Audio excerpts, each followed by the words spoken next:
দর্শক, যশোর ও সাতক্ষীরার মহাসড়কের বিভিন্ন স্থানে অতিরিক্ত নিম্নচাপ ও ভারী বর্ষণের কারণে সৃষ্টি হয়েছে জলাবদ্ধতা ও গর্তের রাজত্ব। পাগাছড়া জিরো পয়েন্ট থেকে শুরু করে যশোর অভিমুখে অনেক জায়গার রাস্তাগুলো এখন একেবারে চলাচলে অনুপযোগী হয়ে পড়েছে, দেখতে যেন পুকুরের মতো। যানবাহন চলছে চরম ঝুঁকি নিয়ে, আর সাধারণ মানুষ পড়েছে নানা বিপদের সম্মুখীন। এতে প্রতিদিন দুর্ঘটনার শিকার হচ্ছে পথচারী ও যাত্রীবাহী যানবাহন চালকরা।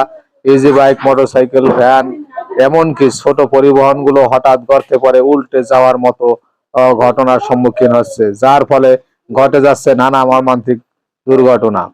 পথচারীদের সঙ্গে কথা বলে জানা যায়, এই সড়কে চলাচল করতে গিয়ে প্রতিদিন মৃত্যুর ঝুঁকি সম্মুখীন হতে হচ্ছে। কোথায় কখন গাড়ি গর্তে পড়ে উল্টে যাবে কেউ জানে না। এই পরিস্থিতি নিয়ে জানতে চাইলে যশোর সড়ক ও জনপথ বিভাগের সহকারী প্রকৌশলী মোহাম্মদ মাহবুব খান বলেন, মহাসড়কের বাগআছড়া অংশের উন্নয়ন ইতিমধ্যে বাজেট অনুমোদন হয়েছে, দ্রুত সংস্কার কাজ শুরু হবে। অগ্রাধিকারের ভিত্তিতে সমস্যা চিহ্নিত করে প্রাথমিকভাবে কার ফিটিং এর মাধ্যমে চলাচল উপযোগী করে তোলা হচ্ছে।